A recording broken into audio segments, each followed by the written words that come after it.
O Edu me interrompeu no meio do raciocínio aqui. Eu quero te fazer o seguinte, cara. Não, só um segundo, cara. Eu te interrompi no meio do raciocínio uma ova. Isso aí, galera. Bora lá pra mais um react. E hoje, assim, gente, eu tô gripado. Me perdoem pela minha aparência. Tô aqui com o nariz que parece um chafariz, mas eu não posso deixar de gravar, porque hoje, pela manhã, aconteceu a cena mais constrangedora que eu vi durante o ano. Aliás, eu não me lembro qual cena foi mais constrangedora do que essa. Porque foi violentamente constrangedor. Tão constrangedor a ponto de eu ir assistindo aquilo e eu ter que ir parando, porque eu não conseguia dar continuidade.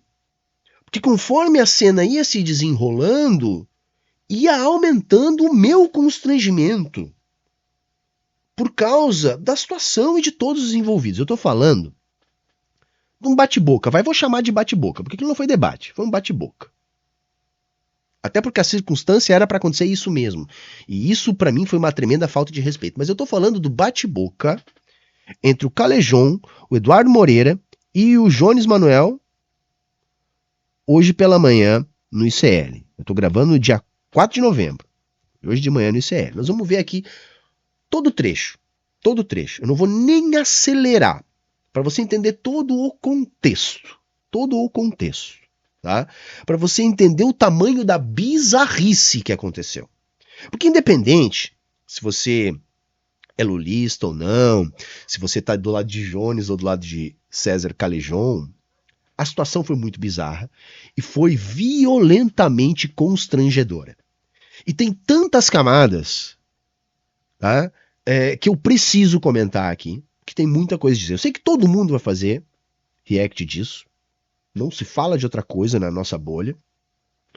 Mas independente, eu acho que vale muito você me ouvir. Porque eu tenho algo a dizer. Tenho algo a dizer. Mas enfim, você tá curioso, você perdeu a treta, você tava em Marte, você já viu, você vai ver de novo. Não tem como não ver de novo. Vale a pena ver de novo. Tá? Sem mais enrolação, bora lá, bora pro vídeo. Vamos falar sobre o corte de gastos? Vamos receber então Jones Manuel, que é historiador, youtuber, comunicador, escritor e militante, que traz importantes reflexões aí sobre a política nacional. Eu vou deixar toda essa primeira parte. Isso aí é o silêncio que precede o esporro. Que é essa primeira parte aí que eu vou deixar vocês assistirem, até para que vocês entendam o contexto, porque esse contexto é importante, tá? Só para sublinhar, para desenhar, Jones foi convidado para fazer um comentário na edição de hoje pela manhã do ICL ao vivo. Jones está em Recife, seria, né, online. O Edu o convidou para fazer um comentário a respeito do manifesto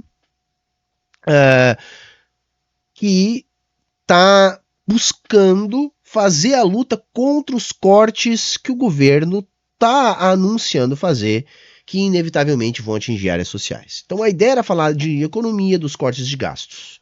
E para isso, o Eduardo Moreira convidou o Jones para ir no ICL fazer um comentário. É importante isso em mente, ter noção de que era isso que estava acontecendo, para a gente entender o desenrolar da situação. Agora vamos ver aqui o comentário do Jones. Jones, bom dia para você. Olá, gente, bom dia. Prazer estar com vocês mais uma vez. Boa. Vamos falar sobre o corte de gastos, Jones, porque o cancelamento da viagem do ministro da Fazenda, Fernando Haddad, à Europa não deve ser suficiente para acalmar o mercado financeiro e provocar uma queda, do dólar nos próximos dias. Isso é o que dizem alguns economistas consultados pela Folha. Segundo eles, a permanência de Haddad no país até traz aí uma sinalização positiva sobre o andamento do pacote de ajuste fiscal. Mas a melhora do humor do mercado ainda depende do anúncio de medidas concretas que possam promover a redução de gastos. E aí eu te pergunto, Jones, o que será que vem por aí? Porque a gente sabe que é muito difícil saciar a fome do mercado, né?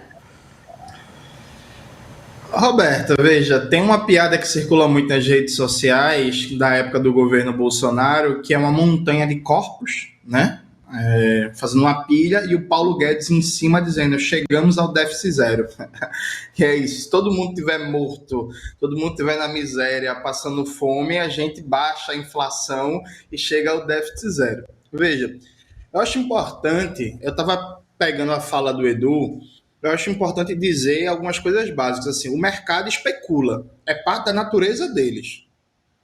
O mercado especulativo, ele vive de especulação e ele usa essa especulação como instrumento também de pressão. Mas o poder dessa pressão tem limite. Vamos lembrar alguns exemplos históricos recentes que são importantes, porque na era das redes sociais acaba que a memória é muito fugaz, né, muito rápida. Na época da pandemia, quando estava para ser aprovado o auxílio emergencial de R$600, o mercado também pressionou, né? O mercado também foi contra.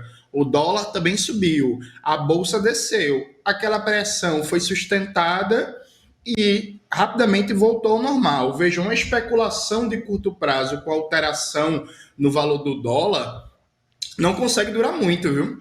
Porque há limites, inclusive, para a própria especulação do mercado. Então, se o investidor, por exemplo, se ele quiser sair da moeda brasileira, do mercado brasileiro, trocando por dólar, e o dólar está se valorizando muito, o risco cambial é do investidor, viu? Bom, eu só quero comentar uma coisinha sobre isso aí, porque eu e o Jones estávamos conversando essa semana sobre isso, tá? Em off, né? Sobre essas questões, enfim, de Banco Central, taxa de juros e tal. E o Jones tentou me explicar isso aí, e ali por mensagens eu não entendi direito, tá? Agora o Jones falando aqui, eu entendi o que ele queria dizer lá, tá? Que há um limite para a especulação. E de fato, ele não está errado no raciocínio dele aqui, não é isso. Mas eu só quero apontar uma coisa, que eu quero abrir aqui uma pequena divergência no que o Jones está explicando, que para mim esse limite ele não é um limite forte, algo que vai impedir a banca de continuar especulando contra o real. Por quê? Porque nós não temos esse tipo de investidor que veio para cá, né, investir no Brasil, que possa estar saindo, fazendo esse movimento onde ele vai se prejudicar diante de uma disparada do dólar. Então eu não acho que seja um limite muito forte, embora Jones está correto no raciocínio. O raciocínio macroeconômico de Jones está correto, embora eu discorde que haja esse limite mesmo. Eu acho que não há limite para a nossa burguesia, não. Eu acho que eles vão especular tudo o que for possível. Né? Enquanto não houver resistência do lado do Banco Central, que agora está na mão deles, eles vão especular. Porque o que está acontecendo, gente, é muito simples, tá? As moedas dos emergentes todas estão desvalorizando em função do ambiente político nos Estados Unidos. Expectativa de juros, eleição do Trump, uma expectativa de guerra mundial. Isso tudo faz com que o mercado vá para onde ele acha que é mais seguro. Dentre as coisas que ele acha seguro está o dólar, tá? Tá o dólar. Então o dólar tende a se valorizar. O que acontece? Acontece que o Brasil tem algumas formas de resistir a essa especulação, a essa tensão que está no mercado. Acontece que nós não estamos fazendo nada. O nosso Banco Central está olhando para isso. Então há uma especulação contra o real e o nosso Banco Central, que não é do governo, é da banca, está assistindo. Não faz nem leilão, não está nem entrando vendendo dólar. Nós estamos batendo recorde de acúmulo de reserva. As reservas servem para isso mesmo e não está sendo feito nada. Tá? Esse é o grande problema. Mas assim, é só um adendo, que nem eu disse. Essa primeira parte aqui eu vou deixar rolar para vocês entenderem o contexto, mas isso é o silêncio que precede o esporro. Isso aqui é para vocês entenderem que o Edu chamou o Jones para fazer comentários a respeito dessa expectativa do plano do Haddad de corte de gastos. Que tá uma situação assim, né? A gente sabe que tem que cortar na área social, porque tem um arcabouço fiscal que obriga a isso. Nenhuma área social quer ser cortada. O ministro Marinho se apitou numa semana, o Camilo Santana já se apitou na outra semana, não mexam no meu orçamento. O Haddad colocou uma batata quente no colo do próprio governo, porque se saúde e educação devem crescer em 100% do aumento da receita, mas o arcabouço determina um crescimento só de 70% do investimento a partir do crescimento da receita, essa conta não fecha. E é isso que a gente está falando apenas. Então tem que ter corte, né? Então Tebet está falando, Haddad está falando, mas onde? Onde que vai acontecer esse corte? Esse é um debate muito importante diante do nosso quadro, tá? Mas vamos lá, vamos seguir aqui, porque a coisa está só começando, você senta aí, que vai valer cada minuto. Então, dando um exemplo didático para entender, se quando ele entrou no Brasil, o dólar estava R$1, dando um exemplo básico. E aí o dólar começou a subir. Então, agora um dólar está R$2. Se ele quiser sair, é ele que perde. Então, há um limite objetivo para o elemento de pressão do mercado. Veja, não dá para ter uma trajetória de valorização do dólar frente ao real de maneira indefinida, não.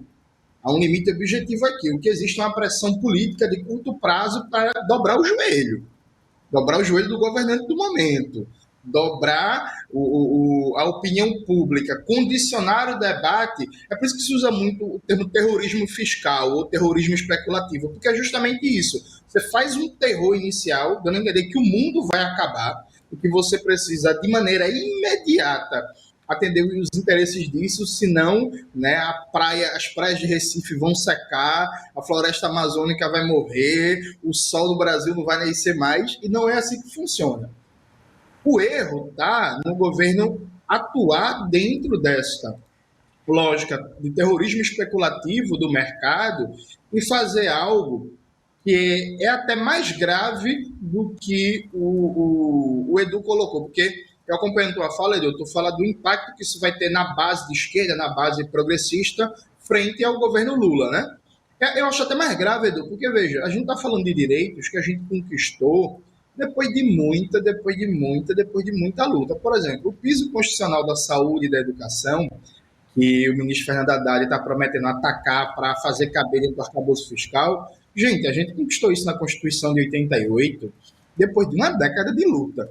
Né? Você pega todo o movimento de reforma sanitária, todo o debate para a criação do SUS, toda a luta em defesa da educação pública, e aí movimentos de massa, sindicato, contribuição de grandes intelectuais como Florestan Fernandes, que era deputado constituinte. Então, veja, é um tipo de conquista que Collor não conseguiu atacar, que FHC não conseguiu atacar, né? Que no governo Lula 1 e 2, Dilma 1 e 2 não foi mexido, que o Temer, no contexto de um golpe, quando foi aprovado o teto de gastos, o piso constitucional de saúde e educação foi suspenso, né, para ser reavaliado 10 anos em seguida, a aprovação do novo regime fiscal. E ele voltou. Então, assim, a gente está falando de conquistas gigantescas. O BPC a gente conquistou faz mais de 30 anos, o piso constitucional de saúde e educação a gente conquistou na Constituição, o seguro-desemprego, que tem problemas, porque antes existia a estabilidade do emprego, a ditadura derruba a estabilidade do emprego e coloca o seguro-desemprego. Mas tudo certo, mas está aí há mais de 50 anos. Sabe? O FGTS é muito importante como elemento de poupança para alavancar o investimento público, especialmente o investimento em moradia popular. Então, são conquistas históricas que não dá para a gente jogar no altar do mercado, porque amanhã, como o Edu muito bem disse, o mercado vai dizer que ainda é pouco. Aí vai ser a valorização do salário mínimo, vai dizer que isso está aumentando as contas públicas, aí vai ser a previdência social, vai dizer que isso é um problema, aí vai ser os gastos. Por exemplo, um debate que sempre rola, tem que cobrar mensalidade em universidade. Já vão fazer um debate que os procedimentos de alta complexidade no SUS têm que ser cobrados também, eles são muito onerosos. E assim vai o limite, até todos mortos com déficit zero, né? Deixa eu te fazer uma pergunta, e até é interessante o Jones está falando isso, porque a gente sempre tem que pegar e ir esticando a corda para ver onde é que isso termina. Porque no final, quando a gente é engenheiro, a gente chama isso de limite, né? Você vai levando o negócio no limite para ver o que isso causa. E muitas vezes você pega a intenção do negócio quando você leva para o limite. Nesse caso, quando você leva para o limite, você é obrigado, não tem solução, a vender todo o patrimônio público. Se você não sai dessa lógica, você tem que vender o patrimônio público. Então... É isso, né? Resumindo essa parte do debate, vocês vão entender por que eu deixei e estou deixando eles falar. Faz sentido e eu achei necessário. Mas basicamente é aquela coisa, olha, se nós não fazer uma disputa política e simplesmente aceitar a ideologia neoliberal, que é ditada pelo mercado, nunca vai ter limite. Né? Vai ser uma coisa agora, outra depois e outra assim por diante. Então é necessário fazer esse enfrentamento. Basicamente o que Jones e que Edu estão falando é isso. Tá?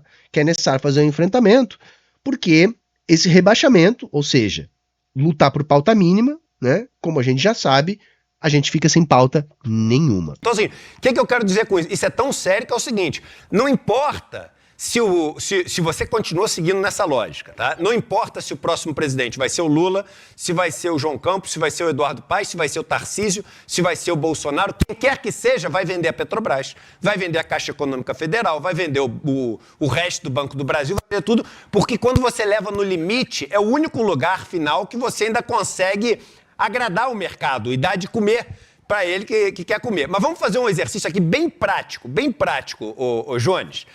Vamos lá.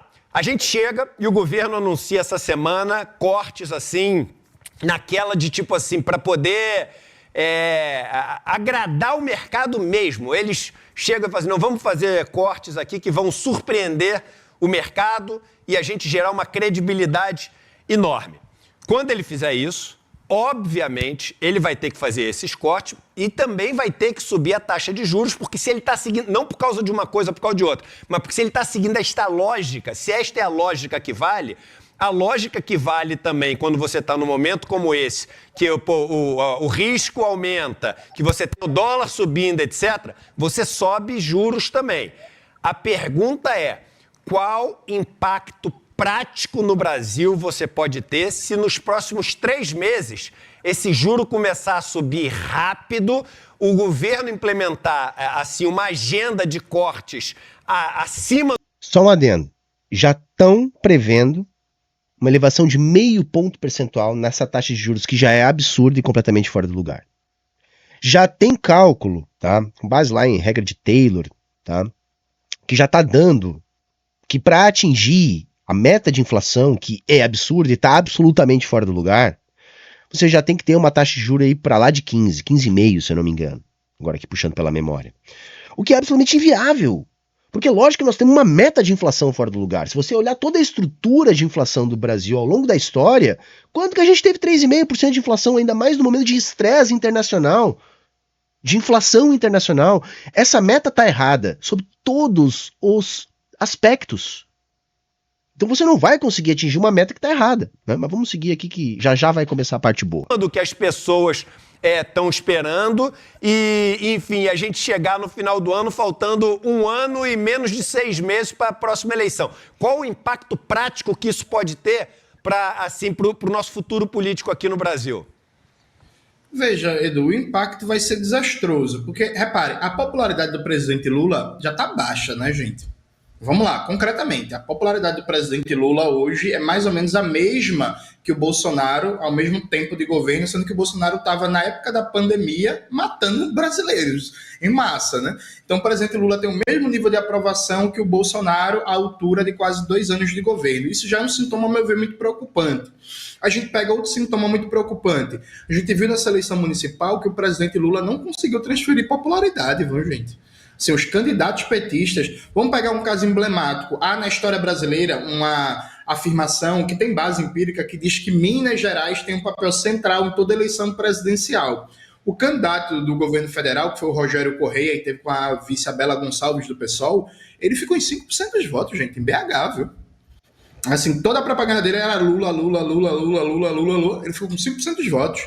Em São Paulo, o que aconteceu com Boulos, a gente já sabe. Em Porto Alegre, o que aconteceu com Maria do Rosário, a gente já sabe. E por aí vai indo. Então, a capacidade de transferir votos do presidente está em baixa. Tanto é assim que ele ficou bem ausente da dinâmica da eleição municipal, já prevendo, inclusive, a derrota.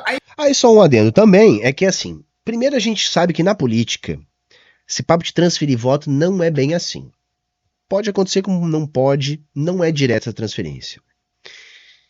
E segundo, que é uma das coisas mais preocupantes e que uma turma que é lulista fanática não entende, é que o que é forte politicamente é o Lula, não é o PT. E é extremamente perigoso a gente hipotecar todo o nosso futuro político numa figura política que sequer é o partido, é a figura que tem quase 80 anos.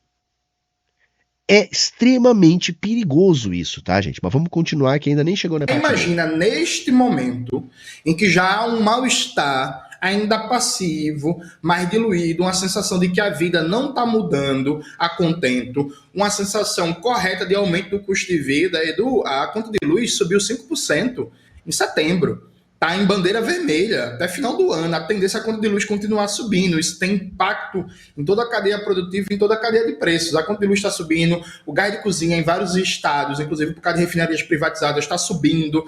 O desemprego está baixo, mas pela metodologia do IBGE se conta quem está com trabalho informal como empregado.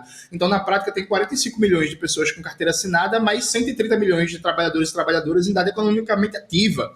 né? A maioria não tem emprego formal. Se o governo faz esse ataque, o que é que ele vai fazer? Ele vai se alienar de toda a base organizada. O que é que eu estou chamando de base organizada?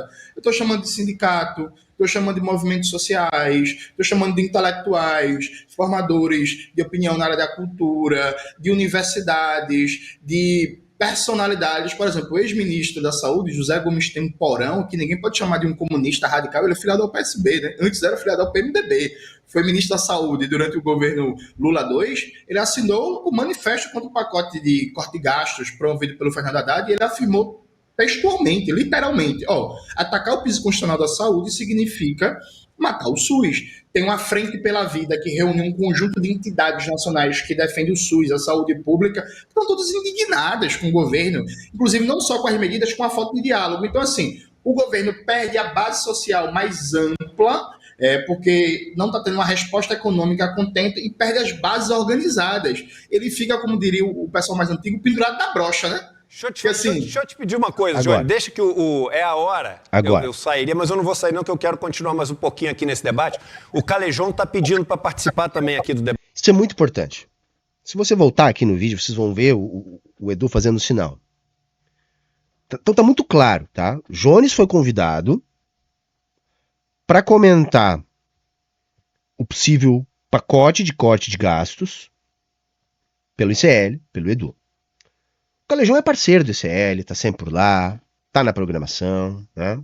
Trabalha lá também, né? É parceiro. E o que ficou muito claro aqui, e isso é ponto determinante para a avaliação que nós vamos fazer daqui para frente. O César pediu pro Edu para entrar na conversa, tá? Uma conversa que estava acontecendo, um tema específico que Jones havia sido convidado pelo Edu para ele comentar.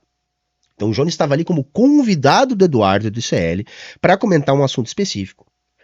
O Calejão, que é parceiro do Edu, pede que se faça ali uma improvisação para que ele pudesse participar do debate. O Edu, que conhece o César é da programação, sabe que o César também tem condições de ser um comentarista a respeito desse assunto, aceita de improviso e chama o Calejão para conversa, para debater o assunto que eles estavam debatendo. Isso é importante. Agora vamos ver o que vai acontecer na sequência. Debate? Senta aí, cara. Senta aí, eu sento aqui no chão. Manda quem pode, obedece quem sem juízo, eu sento no chão aqui. Vamos lá. Bom dia, Edu, bom dia, Will, bom dia, Hobbs, bom dia, Jones, bom dia para a nossa comunidade, prazer estar com vocês. O Jones disse que queria debater comigo, eu achei que era uma oportunidade de participar, e eu vou começar te dizendo o seguinte, Manuel, eu acho importante, eu vou começar tirando o bode da sala, Edu, que eu acho que isso é importante. Vamos fazer o seguinte, o governo Lula é neoliberal. O Lula, Jones, me põe na tela com o Jones, por favor. O Lula, ele é filho da Thatcher com o Reagan, tá bom? Ele é o cara mais neoliberal que você poderia imaginar na tua história. Cara, eu vou comentar já, entendeu?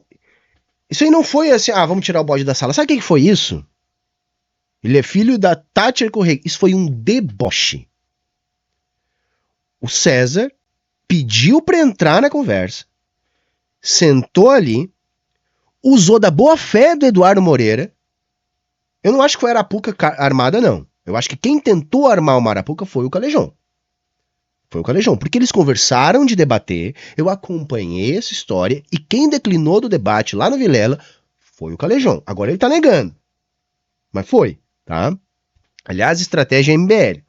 Então vejam, num debate armado entre os dois, ambos iriam para um espaço, sabendo que iriam debater esses assuntos, havia preparação de ambos os lados. O Calejão declinou.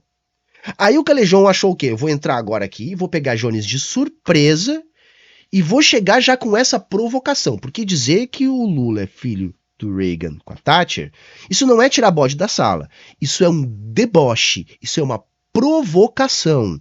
Isso é desqualificar o debate. É não fazer um debate sobre o que está acontecendo na realidade e fazer um apelo ao petista mais inconsequente e mais terminal. Então, se alguém queria armar uma arapuca, pegando o Jones de surpresa para trazer um debate que não era o debate que o Jones está vindo ali para fazer, foi o César. E vocês vão me desculpar, isso foi extremamente desrespeitoso, não só com o Jones, Isso foi extremamente desrespeitoso com o Eduardo Moreira. Violentamente desrespeitoso. Por quê? Porque Jones, naquele momento, era convidado do Edu para comentar um tema específico. O Calejón, que é amigo do Eduardo, trabalham juntos, e que, portanto, há ali uma relação, creio eu, de confiança. O Calejón pede informalmente, no meio do programa, de boa fé, o Eduardo aceita, coloca o Calejón na história, e o Calejón, em vez de dar continuidade ao debate que estava sendo proposto, para qual o Jones foi convidado, onde ele até poderia abrir uma divergência, ele não faz isso. Ele senta ali, abre a boca, para quê? Para fazer uma provocação infantil. Infantil, porque isso não é tirar a bode da sala, isso não é concordar com o Jones. Em momento algum, César Calejón concorde, né? Embora ele não concorde, em momento algum ele concorda que Lula é neoliberal. Isso foi um deboche, isso foi uma provocação, tá? Que no meu entendimento desrespeitou o Edu. E se vocês repararem na sequência, vocês vão perceber que o Edu também se sentiu desrespeitado pela atitude do César. Isso posto, para a gente tirar esse bode da sala, para a gente poder avançar nesse debate, posto que o governo Lula é neoliberal. Pode parar de argumentar nessa direção que isso está dado, ok? Isso posto, eu quero te fazer um desafio aqui, propositivo no termo de renovar as nossas esquerdas. Vamos fazer o seguinte, Edu. Em 2026, você vai lançar a tua candidatura, Jones. Se você tiver qualquer coisa na casa dos 2 dígitos, eu vou raspar minha... Cara, enquanto ele ia falando isso, meu queixo ia caindo. Eu disse, não acredito. Mas vamos deixar ele terminar. Mas vamos lá. É inacreditável. Conta, eu vou vender meu carro e eu vou te dar 10 mil reais para cada ponto que você tiver. Se você fizer... Pera um pouquinho, deixa eu só É terminar. lógico que o Eduardo ia se meter. Porque isso foi uma ofensa ao Eduardo. Não sei se o Calejón percebeu que ele estava desrespeitando o Eduardo, o ICL, a audiência do ICL. Foi brutalmente deselegante, foi uma falta de educação do Calejón. Olha, o Eduardo é um cara que não gosta de falar palavrão ao vivo. Tá? O Eduardo tem grande respeito pela sua audiência. Vamos ver agora a intervenção do Eduardo, porque o Eduardo não deixou o Calejón terminar de falar a merda que ele estava falando. Nós vamos falar mais dessa proposta aí ao longo do React. Porque isso é uma coisa absurda, mas vamos lá. Terminar, Edu. O debate foi solicitado. Eu estou me conduzindo da forma... Não, mas calma aí. Mas eu tenho o direito de falar aqui porque é o seguinte... Porque... Mas deixa eu só terminar. Não, mas o papo, por enquanto, tá papo... É uma questão de ordem, né? O que o Eduardo tentou fazer ali não foi uma interrupção. Foi uma questão de ordem. Vamos ouvir. De maluco. Por que tá papo de maluco? Porque a gente tá tendo um debate aqui de uma coisa. A gente pode até ter esse debate aqui. Mas a gente tá tendo um debate sobre o que vai acontecer semana que vem. Aí tu pegou e tu levou... Não tem o menor sentido, Calejón. A gente vai fazer esse teu debate, a gente faz, a gente termina. Difícil. Não, mas a gente tem que terminar o debate que a gente tá fazendo para entrar em outro debate. Senão é maluquice, senão eu chego aqui com vontade de falar de qualquer assunto, eu falo também assim, vamos falar de não sei o quê, vamos falar sobre a questão do neoliberal. Perceberam? O Eduardo teve a mesma avaliação que eu. É desrespeitoso com um convidado. Nós vamos entrar no mérito do debate, sim. Vamos entrar no mérito do debate. Mas é que são tantas camadas, eu tenho que falar de todas elas. Até pra vocês entenderem. Se você tá perdidaço no rolê, começou, tá? Com um bate-boca, entre aspas. Eu até não achei bate-boca, achei que era um debate importante e saudável. A gente reagiu aqui, tá? Entre o Jones e o Calejón. O Calejón fez uma fala lá na Galãs Feios. O Jones reagiu ao corte. O Calejón respondeu. Jones fez tréplica, a gente comentou aqui, outras pessoas comentaram. Então já havia uma situação criada entre os dois. Basicamente, a divergência é que, para Jones, o governo Lula é um governo muito rebaixado, que executa uma política neoliberal. O Jones, inclusive, argumenta que Lula seria neoliberal. O Calejón acha essa postura uma postura de ataque, aquilo que seria a única alternativa política que nós temos hoje construída contra o que ele chama de fascismo. Eu acho que é um debate válido. É um debate válido. Tá? Tanto é que quando ele apareceu, né, César falou uma coisa, Jones falou outra. O vídeo resposta do César já foi muito ruim. que a gente reagiu aqui, mas o debate em si é válido, eu acho que a gente tem que fazer esse debate. E eu acho até que a ideia do Eduardo não é cercear esse debate, mas a circunstância criada pelo Calejón ali foi violentamente constrangedora. Mas vamos seguir. Falar- E da pesquisa. a questão não é falar de qualquer coisa. Não, A mas questão vamos lá. é que Semana que vem, reiteradamente- essa que é a minha pergunta. Ah. Semana que vem, essa é a pergunta. O Trump ganha, o Olha aí. dólar vai para... Agora é o Eduardo tentando puxar o Calejón, o que vai acontecer agora é o Eduardo tentando puxar o Calejón pro assunto que Jones foi convidado para debater. Para rolar um debate civilizado. Veja, César e Jones poderiam estar ali divergindo, mas vamos fazer um debate civilizado sobre o tema proposto que suscitou o convite para Jones estar ali. Né? Que Jones está ali como um convidado. Né? Não fez como o Calejón, que pediu para entrar na conversa, que já tinha um tema proposto. Então agora é o Eduardo Moreira tentando ser o adulto da sala, com o Calejón dizendo, bacana, vamos falar de coisas concretas e vamos fazer o debate dentro do que a gente está se propondo. Bora lá. 6,10, que é o que pode acontecer. Certo. O dólar vai para 6,10. O Haddad, ele é obrigado, porque dentro dessa lógica, se for o Haddad, se for qualquer pessoa que siga essa mesma lógica, o Haddad vai ter que pegar e vai fazer o seguinte, vou fazer um monte de corte para o mercado ficar mais calmo que eu vou pagar. E aí um monte de corte, não tem muito onde cortar. Aí você chega... Você acredita que isso é voluntarismo E o Banco Central... do Haddad? Calma, cara. Vamos lá. E o Banco Central vai ter que subir juros para 14%. A minha pergunta é muito simples. Se isso acontecer, que é um cenário mega realista, Certo. o que vai acontecer com a popularidade do governo e com as perspectivas para 2026? É só isso. Evidentemente vai implodir. Mas é só isso. Então veja a contradição do César. A popularidade do Lula não tá boa. Não é por causa dos web comunistas denunciando o rebaixamento do governo, gente. Vocês têm que se decidir. Ou a gente é irrelevante, ou a gente não faz 10% dos votos, ou a gente tá acabando com a popularidade do Lula. Mas, pelo amor de Deus, pensem. Abandonem a paixão. Vocês acham que é o Jones criticando o Haddad que derruba a popularidade do Lula? Ou é uma política de corte de gasto social? Ou é a falta de diálogo com as categorias organizadas? A ameaça constante de cortes? O que vocês acham que vai impactar mais? Um pacote de austeridade fiscal ou o Jones falando na internet na popularidade do Lula? Gente, pelo amor de Deus! Pelo amor de Deus, se você é lulista, pega aquele vídeo do Lula falando que tem que criticar. Porque eu não classifico o Eduardo Moreira como um antipetista. Não vamos nem entrar no mérito de Jones, vai? Eu também acho que não é. Eu acho que é uma crítica pela esquerda. Mas ok, se você acha que é, não vou brigar com você. Mas o Eduardo não é. E fazer esse tipo de pressão é uma pressão que eu acho bem-vinda, inclusive dentro do próprio PT. Para quê? Porque hoje o discurso macroeconômico dominante é o discurso macroeconômico do arcabouço teórico neoliberal. E já o Jones vai provar para o Calejón que isso não parte do Congresso, não parte da oposição, parte da cabeça do próprio ministro Haddad.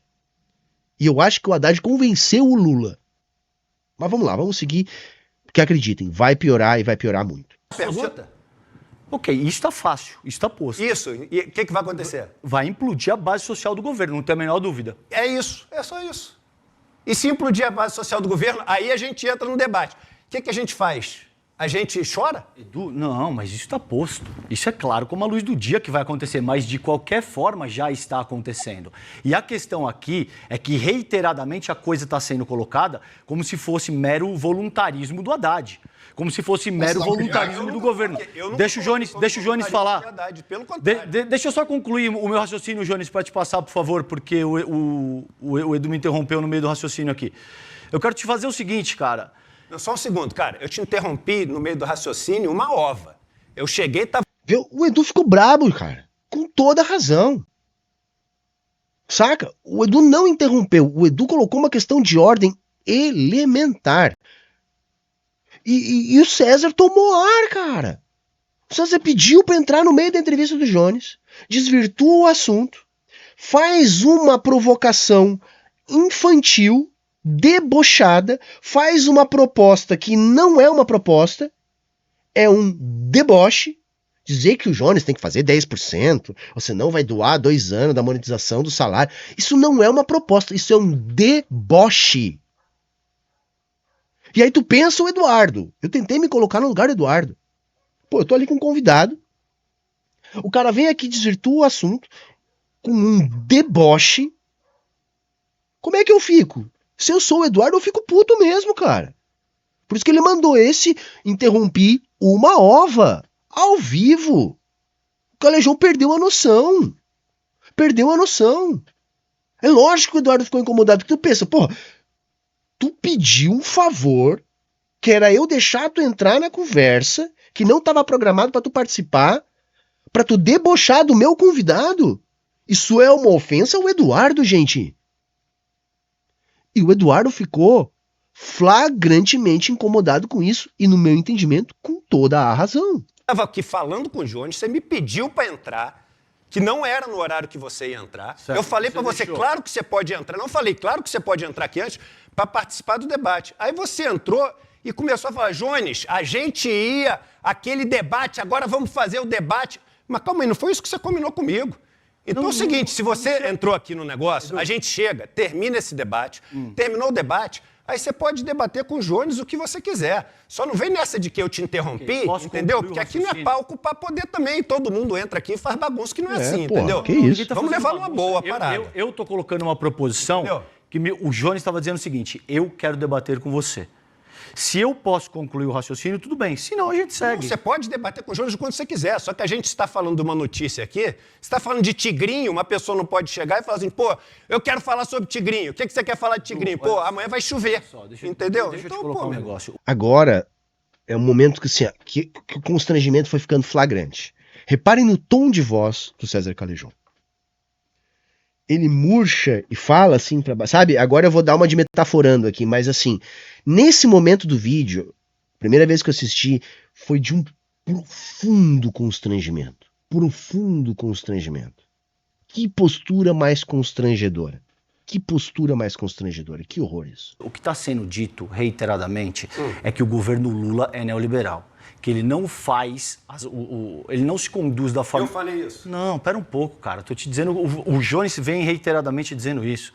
Ele vem reiteradamente dizendo que o governo Lula é neoliberal. Eu tô te dizendo que o governo Lula é neoliberal. Vamos tirar esse bode da sala.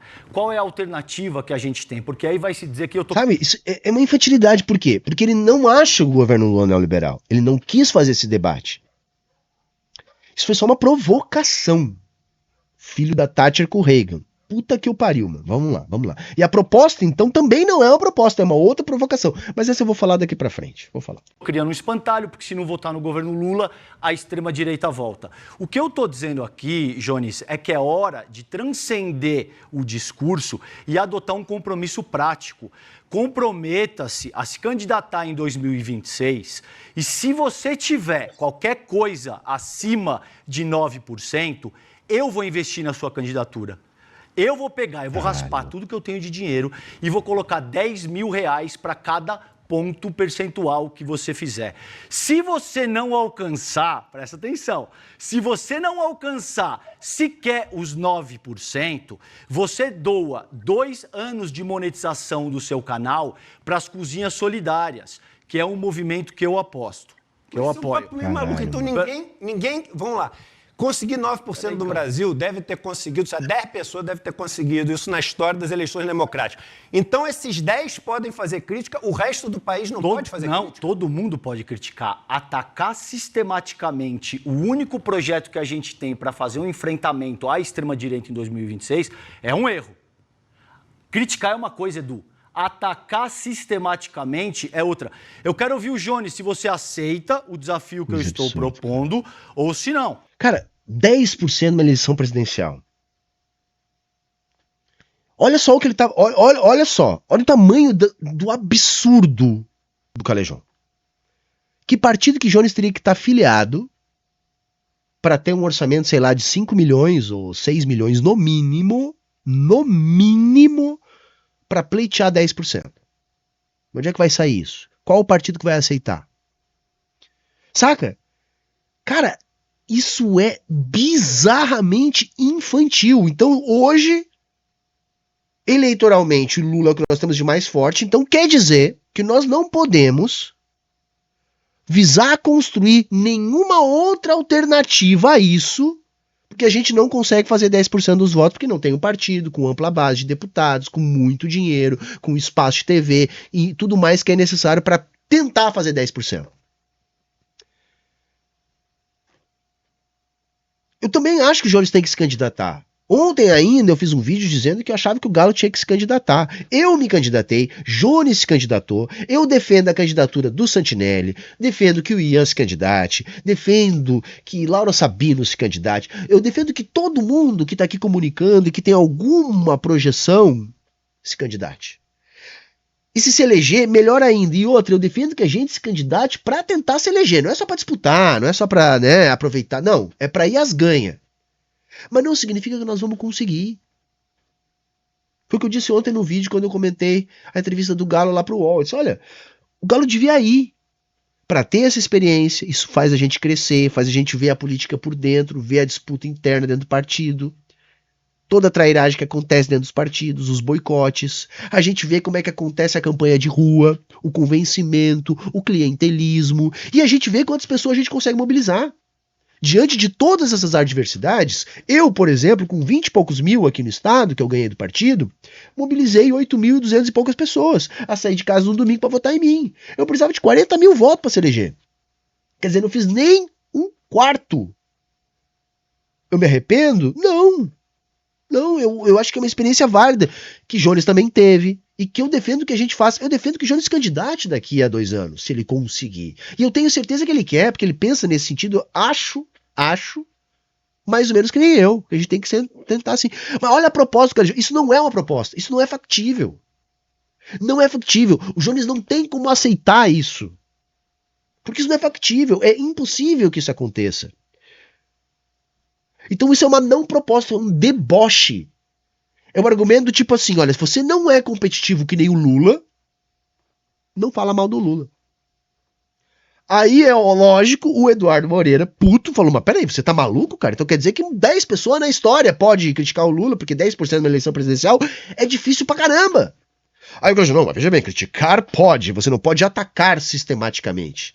Quer dizer, você não pode criticar políticas. Eu nunca vi Jones fazendo críticas pessoais. Tá? A crítica é sempre da linha política que pessoas estão tomando. Então isso é uma não proposta. Isso é assim, ó. Cara, parecia que eu tava vendo uma criança falar. E o Eduardo achou a mesma coisa, porque ele vai inclusive falar isso ali ao vivo daqui a pouquinho. Por quê? Esse desafio, cara, você não percebe. Bom, mas aí você já está desqualificando a minha colocação. Não, mas você concorda que eu chegar pro Jones e falar assim, É infantil, foi o que ele acabou de dizer. ó, eu vou apostar aqui com você um X-Egg, um X-Egg salada e uma coca. O que é Maduro? Sistematicamente atacar o governo de uma forma sem lastro? Vai lá, Jones. Fala, Jones. Fala você. Entendeu? Atacar o governo de uma forma sem lastro. Ele não debateu o lastro em nenhum momento, nem hoje, nem no vídeo resposta que ele fez, nem em nenhum lugar. Ele não debate o ponto. E nem tentou fazer isso aqui. Ele chegou com um deboche e com uma provocação. Ele não debateu. Olha, o Jones está dizendo, olha, eu classifico como neoliberal por causa disso, daquilo outro. Beleza, você pode discordar. Então vamos discutir o mérito. Quando que o Calejão discutiu o mérito? Ele está afirmando peremptoriamente que a crítica do Jones não tem lastro. Ele discutiu esse lastro? Ele discutiu esse mérito? Eu não vi. Quando ele tentou fazer isso, no vídeo que a gente reagiu aqui, ficou péssimo. Ficou péssimo. Saca? E assim, representa tudo que a gente tem que superar na política. Tudo que a gente tem que superar na política. Mas vamos lá, vamos continuar. Vamos. Não, veja, vamos lá. 2 coisas. Eu odeio argumentos de autoridade e coisas do tipo, evito usar. Mas eu acho que tem um ponto aqui que é fundamental. O professor Pedro Paulo Bastos, que é economista da Unicamp, ele tem um texto que foi publicado ano passado, tá em vários sites, mas também no site A Terra é Redonda. O nome do texto é Não Existe Alternativa? Interrogação.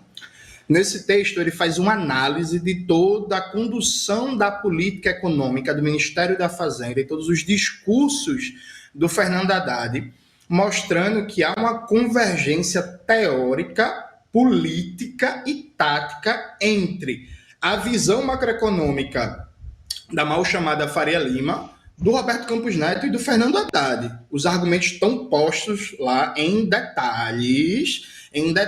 Um dos exemplos é que o Haddad sustenta, o que é uma falsidade completa, que a taxa de juros tem a ver com as expectativas do mercado, quando quem define a Selic é o Banco Central. O nível de expectativa do mercado a partir do grau de gasto público não tem relação direta nenhuma com a taxa Selic, a não ser numa mitologia neoliberal mentirosa. Então a questão não é o voluntarismo ou o determinismo, César. A questão é uma concordância a nível de política econômica entre o financismo e o ministro da Fazenda. Tem outro exemplo que eu acho muito... Esse exemplo agora é até melhor, tá? Porque o que ele quis dizer nessa primeira parte é que há um estudo desse texto que ele citou, que mostra a convergência ideológica entre o discurso macroeconômico do Haddad com o discurso neoliberal. Mas eu acho que esse exemplo que ele vai dar agora é ainda mais ilustrativo, porque é mais fácil de vocês entenderem, menos técnico, enfim, formalista. Muito bom, que teve uma audiência do ministro da Fazenda com os deputados antes da aprovação do novo teto de gastos. Está no YouTube. A deputada Fernanda Melchiona, do Rio Grande do Sul, foi e perguntou diretamente para o Fernando Haddad: ministro, o arcabouço fiscal que você está apresentando dá como limite máximo, essa proposta original, não foi modificada pelo Congresso, já veio assim do governo, o gasto primário do Estado. O que é o gasto primário do Estado? É o gasto com tudo: saúde, educação, cultura, lazer, proteção do ambiente, etc, etc. Crescer no máximo 2,5% ao ano. Isso é a menor média de gasto público da nova república, muito abaixo do governo Lula 1 e 2. Você não teme que isso prejudique a popularidade, a capacidade do governo Lula de entregar as suas promessas de campanha? Foi uma pergunta direta da deputada Fernanda Melchiona. A resposta do Fernando Haddad, César, veja a resposta dele. Se quiser, eu posso mandar esse vídeo depois. Foi: eu acho, abre aspas, eu acho que agora é o momento do investimento privado e não do investimento público guiar o ciclo econômico, e nós precisamos arrumar as contas públicas para melhorar as expectativas do mercado, baixar a taxa de juros para alavancar o investimento privado. Gente, essa explicação que o Haddad deu para o Melchiona é o cerne do pensamento macroeconômico neoliberal. Essa formulinha aí, que não existiu em nenhum lugar do planeta, tá?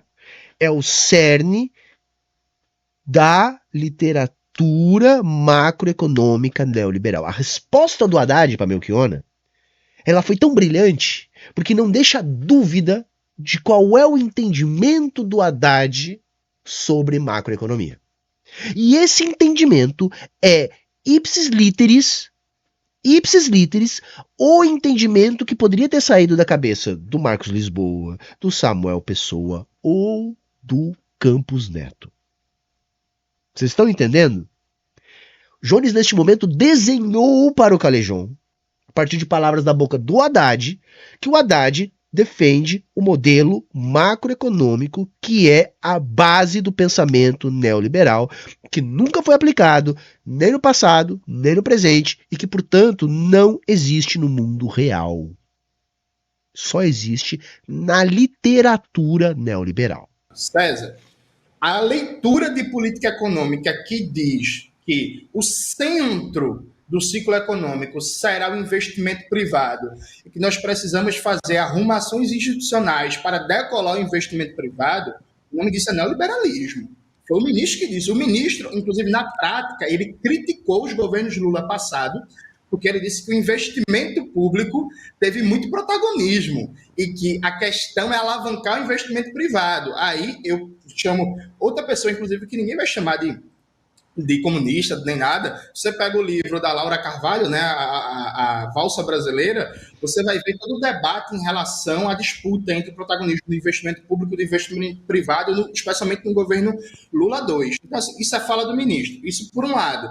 Então, a gente precisa ter uma análise realista. Toda leitura de macroeconomia, toda leitura de política econômica do Ministério da Fazenda é uma leitura de base teórica e política neoliberal. É Se isso. for para chamar outra sumidade, eu chamo André Lara Rezende para o debate, que numa entrevista para o Canal Livre da Band, final do ano passado, ele já colocou isso. Isso que o governo está falando é uma leitura que não faz sentido, porque ele parte de um pressuposto de que o investimento privado vai vir com base na confiança do investidor cortando gasto, e isso é uma leitura Deixa eu só neoliberal. fazer uma correção só técnica aqui, pequena, tá? Que é só, Jones, que é importante. Aí é desnecessário, Eduardo, porque o Jones estava falando de uma taxa de juros e agora o Eduardo vai falar de outra taxa de juros. Então, tanto o Jones estava certo, como a colocação do Eduardo está certo, mas eu acho que eles não estavam falando sobre a mesma taxa de juros. O Jones estava falando de Selic e o Edu vai falar agora da taxa longa de juros, que foi um debate que eu e o Jones fizemos essa semana também, conversando sobre isso, né? Sobre instrumentos que o Banco Central poderia ter para atuar no mercado de juros futuros, né? Como outros bancos centrais do mundo fazem, né? O Jones vai citar aqui o Japão, mas os Estados Unidos faz, a Inglaterra faz. O Japão é o caso mais clássico porque ele monitora com títulos públicos futuros. O Federal Reserve atua no mercado de juros futuros. Tem mecanismos para fazer isso, nosso Banco Central não faz porque não quer. Mas vamos ouvir a explicação técnica do Eduardo, que também está certo. Importante, e aí a experiência do mercado. Quando a gente fala que o governo, e você está certo quando diz isso, que o governo que decide a taxa de juros, que não é o mercado, que é um erro do Haddad, mas aí vem o que eu falei, mas na lógica atual, essa frase do Haddad tem sentido. Por que tem sentido? Porque as operações do mercado, ou seja, quando você vai pegar um carro e compra um carro financiado em 3 anos. Não, mas a fala do Haddad não tem lógica sob nenhum aspecto, tá? Sob nenhum aspecto, tá? Desculpa, Edu, mas aí eu não vou concordar com você não tem lógica em nenhum aspecto, tá? Por quê? Porque não é o déficit fiscal que vai determinar a taxa longa de juros. Eu tenho certeza que o Edu já estudou isso, o Edu manja economia, mas você que não entende, eu vou dizer algumas premissas. Primeiro, tendencialmente, a taxa longa, que é essa que o Edu está falando, acompanha a curta. Tendencialmente. Às vezes há desancoragem, não necessariamente, pode se inverter, mas tendencialmente é isso. E a questão é a seguinte, o que vai determinar a oferta de crédito, tá, é muito mais a dinâmica da economia, tá? Então, nível de emprego, de renda, nível de reserva, nível de investimento estrangeiro, do que propriamente déficit público. Tá? Isso não tem impacto. Na minha interpretação, impacto zero. Zero. Por quê? Porque o Brasil é altamente solvente. Nós temos 400 bilhões de reserva, temos bancos extremamente sólidos, a nossa dívida é toda precificada em real, 100% da dívida é rolada, sem nenhuma dificuldade. O título público no Brasil é o papel mais seguro do mercado. Então não é por isso. O que a gente tem é um spread muito alto, isso tem a ver com a nossa concentração bancária, tem a ver com o nosso nível de inadimplência, e o nível de inadimplência tem a ver com o poder aquisitivo, renda do trabalhador, enfim, é uma outra discussão. O que eu estou falando aqui é a Haddad não tem razão nenhuma. Nesse momento, o que o Edu está fazendo, além de fazer um adendo técnico ali, é tentar acalmar as coisas e ponderar entre um e outro. Porque, para mim, ficou muito constrangedor pro Edu isso. O Edu ficou numa situação muito difícil nesse debate. Quando você compra um imóvel financiado em 20 anos, essa taxa de juros não é a taxa que o Banco Central define. Essa taxa de juros, quem define é o mercado futuro de juros. Mas o Banco Central futuro de juros é um mercado expectacional. Então, só essa correção que eu acho que é importante as pessoas fazerem. Por que eu estou falando isso? Porque como eu conheço meus camaradas do mercado financeiro, senão os caras vão chegar falando, tá vendo que aqueles caras não entendem nada de mercado? Então é o seguinte, o governo realmente define isso, mas o mercado tem esse poder, e tem esse poder porque a gente deu esse poder ao mercado, e existem instrumentos para tirar esse poder do mercado, que é o que a gente deveria fazer, mas hoje o mercado tem esse poder de simplesmente, por causa de expectativas, subir a taxa de juro futuro e impactar o rumo da economia. Então, nesse sentido... Só que o mercado especula e cria essa expectativa, gente. Saca? Você faz um ataque especulativo contra o real, você eleva o preço do dólar. Elevando o preço do dólar, você eleva a inflação. Com a elevação da inflação, você exige mais taxas de juros. É uma profecia autorrealizável, gente. E denunciar isso não é atacar sistematicamente. É tentar construir uma mobilização política para enfrentar essa lógica. Porque senão a gente perde antes de lutar, galera. Quando a gente faz esse tipo de crítica, eu não sei Jones, eu não posso falar por ele, mas por mim, eu faço esse tipo de crítica. Não é para ser antipetista, mas é para ajudar a construir um ambiente político que proporcione esse enfrentamento. Que a gente crie uma cultura política, um movimento político capaz de questionar essas premissas neoliberais, porque senão a gente sequer joga. A gente perde por WO. Se a gente não mostrar que há uma outra forma de interpretar a macroeconomia, a gente perde por WO. E é o que o Haddad está fazendo. Ah, mas o Congresso, mas isso, mas aquilo outro. Tá, mas qual é o enfrentamento? O arcabouço fiscal foi mandado pelo Executivo. A premissa é do próprio Haddad. Cadê o enfrentamento? Onde é que está havendo enfrentamento? Tá? É isso, a gente tem que criar uma Constituição que permita o próprio governo do PT a dizer, não, peraí, mas essa aí não é a única explicação. Vamos fazer esse debate? Se não tiver base para fazer esse debate, não tem esse debate. Então o problema não é com o Lula. O problema é com a capitulação antes da luta.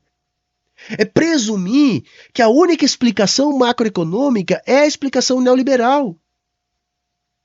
Saca? Não dá para nós fazer isso, gente. Sentido, essa frase, ela cabe porque a gente vive dentro dessa lógica que a gente não quer enfrentar.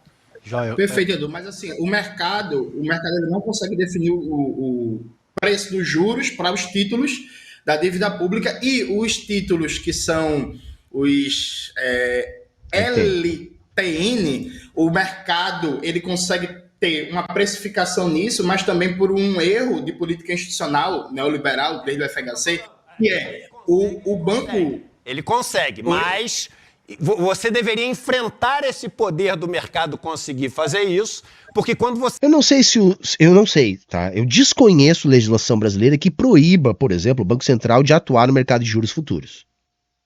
Porque nós temos que entender uma coisa, galera. Isso serve para o mercado de juros, isso serve para o mercado de divisas.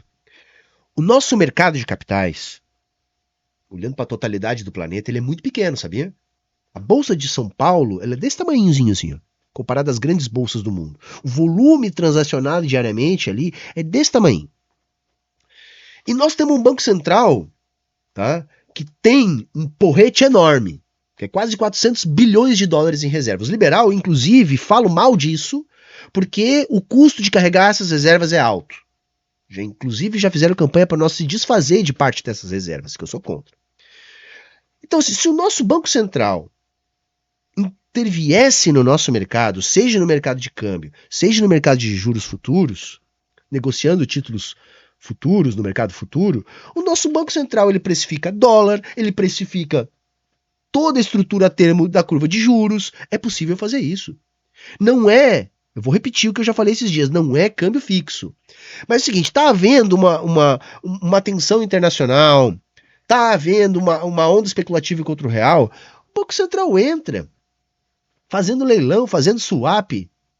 2, 3 dias acaba a festa, basta ele quebrar um especulador desse, que o Banco Central der um tombo, gasta ali 5, 6 bi em 3 dias. Isso não faz cócega nas nossas reservas. Dá mais 2, 3 semanas, a gente compra tudo isso de novo. O dólar baixa, a gente compra de novo depois. É assim que o Banco Central deveria atuar. E sempre atuou, gente. O Banco Central sempre fez isso. Não sei nem nada novo. Agora, o Campos Neto tá lá sentado olhando. Olhando lá a farra do dólar. Para cumprir a profecia autorrealizável. Então, basicamente, o que o Jones está tentando dizer ali é que o Edu está concordando. Eu não sei se nós temos instrumento legal para isso. Mas depende apenas de autorização. Tá? É que se o Banco Central quisesse, ele acabava com essa farra. Conseguia controlar toda a estrutura a termos da curva de juros, desde os curtos aos longos, conseguia precificar o câmbio onde ele quisesse. Era só o Banco Central atuar. Mas quando a gente não controla o nosso Banco Central, a gente não tem soberania.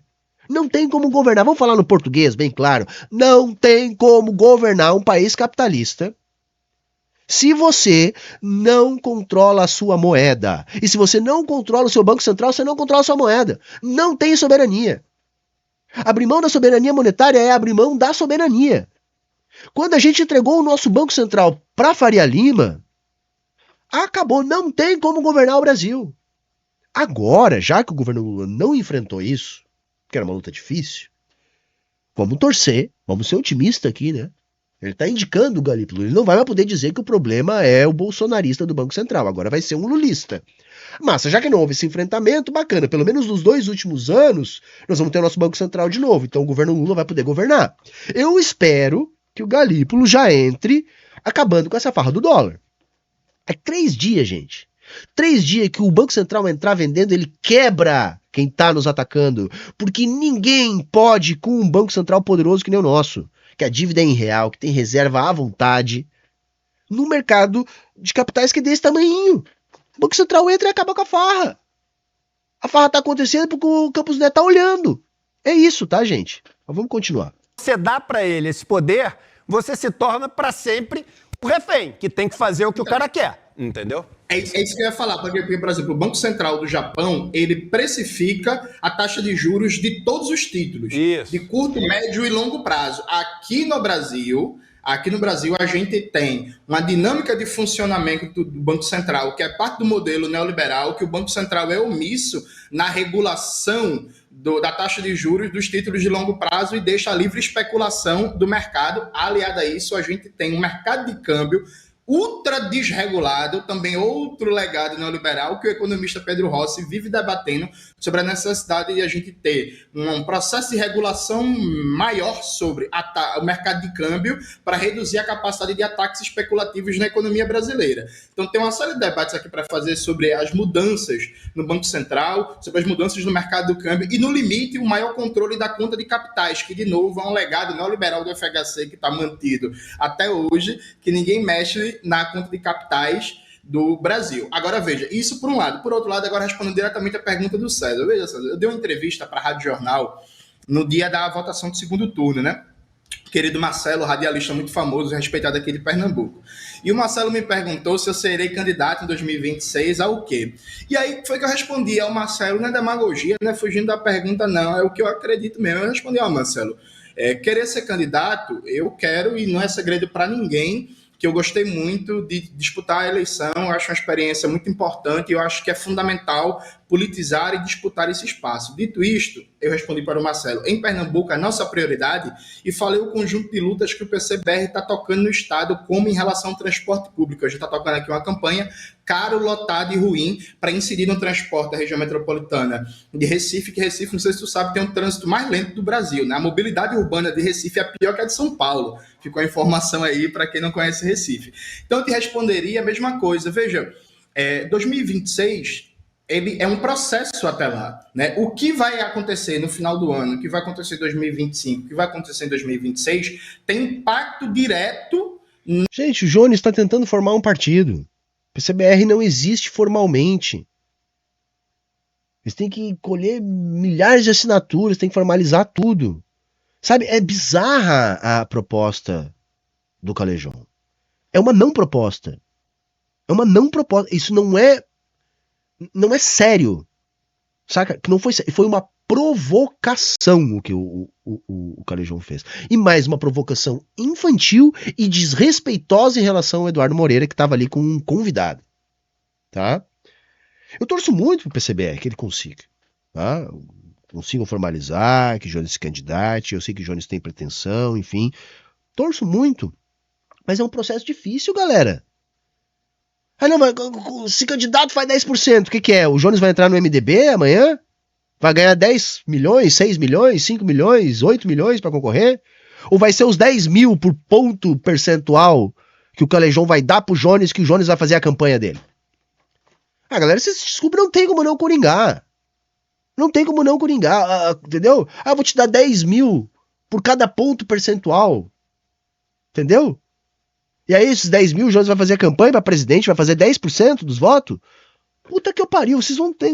Cara, eu nunca vi algo tão dantesco na minha vida. No processo eleitoral e no resultado eleitoral. Então, veja, vai ser muito difícil, por exemplo, fazer campanha para o Lula. Pronto, você quer fazer campanha para o Lula. Vai ser muito difícil fazer campanha para ele se, por exemplo, for atacado o piso constitucional da saúde e da educação, porque você vai chegar para sindicalistas, você vai chegar para militantes, você vai chegar para gente que tem 40, 50 anos de luta em defesa da educação pública, e como é que você vai pedir para fazer campanha para um projeto político que fez, por exemplo, o que a FHC não teve coragem de fazer, ou correlação de forças, que Collor não teve coragem de fazer, que é atacar uma conquista constitucional. O BPC, César, veja, não é aposentadoria, é o BPC, é diferente. O BPC foi aprovado um projeto de lei que coloca como meta cortar 11% dos beneficiários do BPC. Quem recebe BPC é gente que está passando fome, sabe? Como é que a gente vai justificar isso? Então, a meu ver, existe uma prioridade aqui nesse momento. Qual é a prioridade? É dar um freio de arrumação nessa política econômica do governo, derrotando o pacote de ataques propostos pelo Fernando Haddad e colocar em tela 2 temas centrais que o governo sempre fugiu e que agora está cobrando preço. Qual é o tema? É a privatização do Banco Central, que reduz a capacidade de soberania monetária do governo brasileiro para tocar a política econômica e enfrentar, inclusive, as especulações do mercado, e é derrubar o novo teto de gastos. Porque eu disse isso em 2023. Com o teto de gastos, não tem como esse governo dar certo. O governo morre a partir do momento que ele adota o novo teto de gastos e não adotou por causa do Congresso. O projeto já saiu uma porcaria do governo. E aí, declaração do Fernando Haddad, não é minha. O Fernando Haddad declarou, está na imprensa, se vocês quiserem, nos comentários depois eu posso colocar os links, que para formular a proposta do novo teto de gastos, César, ele só ouviu o especulador Felipe Salto, historicamente ligado ao PSDB, e o Roberto Campos Neto. Ele não viu o ICL, ele não viu a CUT, Sabe, você pode não gostar do Jones. Você pode não gostar, direito seu. Você tem argumento pra isso, eu entendo. Eu mesmo já divergi aqui publicamente com o Jones, a gente é amigo, tudo certo. Mas acontece, eu não sou obrigado a concordar com tudo que ele tá dizendo. Mas você tem que admitir. O Jones está discutindo o mérito aqui. O que o Jones está tentando mostrar aqui pro Calil Jones, olha, eu tô chamando esse governo de neoliberal por causa disso, disso e aquilo outro. Ele está discutindo o mérito. Em que momento aqui a gente viu o Calejão discutir mérito de alguma coisa? O Calejão entrou para tumultuar, galera. Entrou para fazer uma provocação e um deboche. Foi só o que o Calejão fez até agora aqui. Desrespeitou a audiência do ICL, desrespeitou o Eduardo Moreira para fazer um deboche, uma provocação, sem sequer discutir o mérito da coisa. Saca? Eu achei triste mesmo, tá? Me surpreendeu demais que, por mais que eu tenha percebido que o Calejão tomou ar com a discussão, eu não imaginava essa cena dantesca. Saca? O cara flagrantemente, visivelmente incomodado com o espaço que o Jones está ganhando no ICL. Tentou ir lá criar uma situação constrangedora, que no final das contas foi uma situação constrangedora só para ele mesmo. E claro, pro Eduardo, que se viu numa situação ali de ter que intervir. Saca? O meu constrangimento maior assistindo isso era com o Eduardo Moreira. Sério mesmo. Um segundo, querido, por favor. Você continua na sua mesma linha de raciocínio, tentando enfatizar que o governo Lula é neoliberal. Antes de eu entrar na sala, você estava dizendo que o governo Lula não tem a aprovação, que ele está no mesmo nível de popularidade de um governo que matou todo mundo. Claro, César, por quê? Porque a vida concreta do povo trabalhador mudou muito pouco, fazendo com que a comunicação tenha mais dificuldade. Então a popularidade ruim do Lula não é minha culpa, não é culpa de Jones, não é culpa de ninguém que critica. Puta merda. Caralho, mano. Me parece que você está se reformulando agora porque você percebeu a natureza do desafio que eu estou te propondo. A gente está falando de renovação. Não propõe desafio nenhum. Tá? Cara, que coisa ridícula isso. Não tem proposta nenhuma, tá, gente? Não tem proposta. Isso é ridículo, isso que o Calejão falou. São das esquerdas. Se a gente está falando de renovação das esquerdas, e eu já te disse que o governo é neoliberal, a gente pode tirar esse bode da sala. Esquece o governo Lula, Jones. Vamos trabalhar a revolução. Vamos trabalhar renovação. Se esse é o caso... novo provocação. Vamos trabalhar revolução. O Jones estava falando sobre revolução. O Jones falou sobre algum movimento radical, sobre pegar em armas, sobre todo esse espantalho que eles gostam de fazer da gente. O Jones falou em algum momento desse debate sobre isso. Eduardo Moreira falou, alguém falou. sobre revolução, sobre pegar em armas. Alguém falou? Só o Calejão falou. Além de fazer react em rede Olha social... aí. De novo, outra provocação. Ah, você faz react em rede social. É outra provocação. É outra provocação. Então vamos deixar o debate na internet para todo mundo. Cara, é ridículo, na precisa verdade. se comprometer com algo efetivo. Você precisa se comprometer. Se você não está criticando a mobilidade urbana de Recife ou de uma capital do Nordeste ou de que quer que seja, você está criticando o governo federal. Você está dizendo que você tem soluções melhores e mais adequadas. Você vai implementar... Não, cara, ninguém tá dizendo isso, cara. Como é irritante, cara. Como é irritante. Cara, o Calejão entrou hoje para simbolizar aquilo que nós falamos no vídeo de ontem lá que a gente reagiu ao Galo. Isso é a esquerda playboy. É uma esquerda que não tem contato nenhuma com o mundo real. É isso, saca? É isso, não tem outra explicação, cara. Essas soluções como? Através de revolução? Pegando em armas? Não vai. Eu tô te dizendo que você não vai. Pegando em arma. Revolução. É uma pergunta retórica. Você não vai implementar isso através de revolução armada. Então você vai ter que passar pelo processo eleitoral da democracia liberal burguesa, certo? Para isso, meu caro, você precisa se candidatar, velho. Você precisa votar. Não, mas vem cá, o Jones não foi candidato há 2 anos atrás? O Jones não tá tentando construir um partido? Tá entendendo? Cara... a tua cara para 2026 e ver o que acontece. É verdade o que o Edu falou? É verdade, é difícil fazer 10%. Agora, esse é o único caminho. Ninguém está dizendo que você tem que se eleger, ninguém está dizendo que você tem que ir para o segundo turno, ninguém está dizendo que você tem que fazer 20%, ninguém está dizendo que você tem que fazer 15%. Agora, se você não consegue botar de pé uma candidatura minimamente competitiva, fica difícil continuar atacando reiteradamente o projeto que está aí. O projeto é neoliberal, ele é insuficiente, a gente fica bravo, não tenho a menor dúvida. Agora, eu estou disposto a investir o pouco dinheiro que eu tenho, não acho que seja infantil essa proposição. Se você... Não é nem infantil. É pior que isso. É uma não proposição. Isso é um deboche. Essa proposta do Calejão é uma não proposta e é tão somente um deboche, é uma ofensa, tá? É isso. Vocês me permitem, eu te faço um desafio saudável, uma proposta, que é lance a sua candidatura, Jones.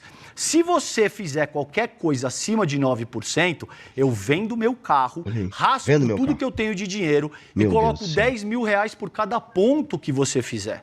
Se você não chegar nisso, você transfere 2 anos de monetização do seu canal para as cozinhas solidárias. Quer dizer, além de tudo, ele está propondo tirar a fonte de renda do trabalhador. Não tem proposta nenhuma ali. Não tem proposta nenhuma. E é lógico que o Eduardo Moreira ia ter que intervir nessa merda. É lógico, assim, ó. Aliás, bacana a gente ver que o Eduardo Moreira está muito mais avançado em termos de consciência de classe do que, por exemplo, o Calejão. Vamos lá, cara. Deixa eu falar um negócio aqui. Não, numa boa, que isso é importante. Em primeiro lugar, eu acho feio pra caramba num país que nem o Brasil, a galera ficar falando, branco rico, ficar falando que vai dar 10 mil reais pra cada ponto, que não sei o quê, num país onde a galera não tem onde comer. Você acabou de falar. Pô, o Eduardo ficou puto, tá? Eu não vou pedir cabeça do Calejão, mas eu espero, e eu acho que deve acontecer, o Eduardo vai conversar com o Calejão. Sim, mano, só um pouquinho, cara. O que você fez hoje, cara? Você me expôs a um constrangimento. Então repense, esse tipo de postura não é legal. Tá? Não é legal. Né? Eu acho que deve rolar uma conversa entre os dois, porque, olha, que coisa triste. Quem é branco rico? Nós somos branco rico perto do Brasil. Edu. E estamos falando que vai dar 10 mil pra cá, 10 mil pra lá, 10 mil pra lá. Eu acho isso horroroso. Segundo lugar, é o seguinte, pra mim, qualquer pessoa... Não, agora eu esperei tudo que tu falou. Qualquer pessoa que estiver no Brasil, me ouve, por favor. Utilizando eu ouvi de tudo, raça e me eu ouvi como tudo rico. que você falou. Eu ouvi tudo que você falou. Segundo o seguinte, qualquer pessoa que estiver no Brasil, pode ser o Haddad, por isso que não tem nada pessoal contra o Haddad. Por acaso, eu acho que o Jones até tem, né, um lance ali pessoal, que eu já ouvi nos negócios. Eu não tenho. Eu sou amigo do Haddad. Eu gosto do Haddad pra caramba. Eu acho um dos caras mais bacanas que eu já conheci pessoalmente. Mas eu acho o seguinte, se você botar o Haddad, se você botar o Malan, se você botar o Calejão, se você botar o Jones, se você botar o Glauber, se você botar a Laura Carvalho, se você botar a Mônica De Bolle, se você botar qualquer pessoa naquele cargo sem mudar a lógica a lógica como funciona o nosso... Exato, perfeita fala do Edu. E como é que nós vamos mudar essa lógica se nós não questionar essa lógica? Se nós simplesmente comer essa lógica com farinha.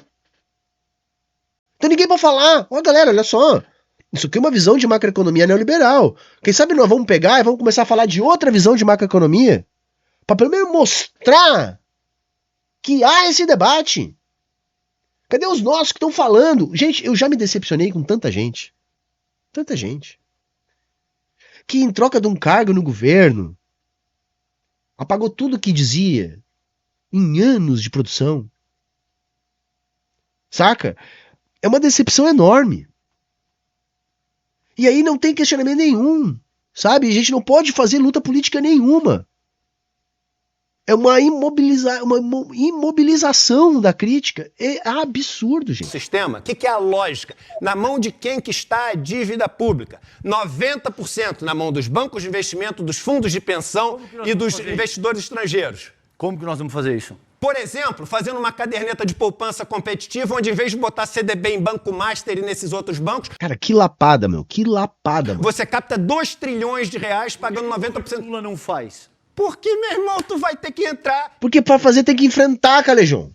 Tem que enfrentar. Se você já parte do princípio que você não vai enfrentar, você não vai fazer. Em algum momento entrar em conflito com a Faria Lima. O que você, ô Calejão, não está entendendo é o seguinte. O que não está entendendo, na minha opinião, né? Que cada um aqui tem uma opinião diferente. Não existe uma mudança se essa mudança não for pressionada e se não tiver ali Aí, o Eduardo, cara de família, 400, não sei o que tem dinheiro, uns dizem que é bilionário, não sei, é rico. Aí tem que dar essa aula de consciência de classe pro Calejão. Saca? Caralho, mano. um cheiro de conflito, um medo de conflito. A gente tem uma frente ampla que começa no centro e vai para a direita. Na nossa frente ampla, não tem um ministro, não tem um Stedley no Ministério do Desenvolvimento Agrário. Não tem o Jones Manuel no Ministério do Trabalho. Não tem o conflito. O que é... Falando de renovação na esquerda, cara. Mas Por que o que eu tô te falando? O que eu estimulando? defendo? Tu não tá estimulando nada.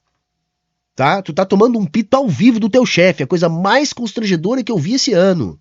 Tu não tá estimulando nada, tu fez um deboche com o Jones, Calejão. Você me desculpa, cara. Eu não quero ser ofensivo com você.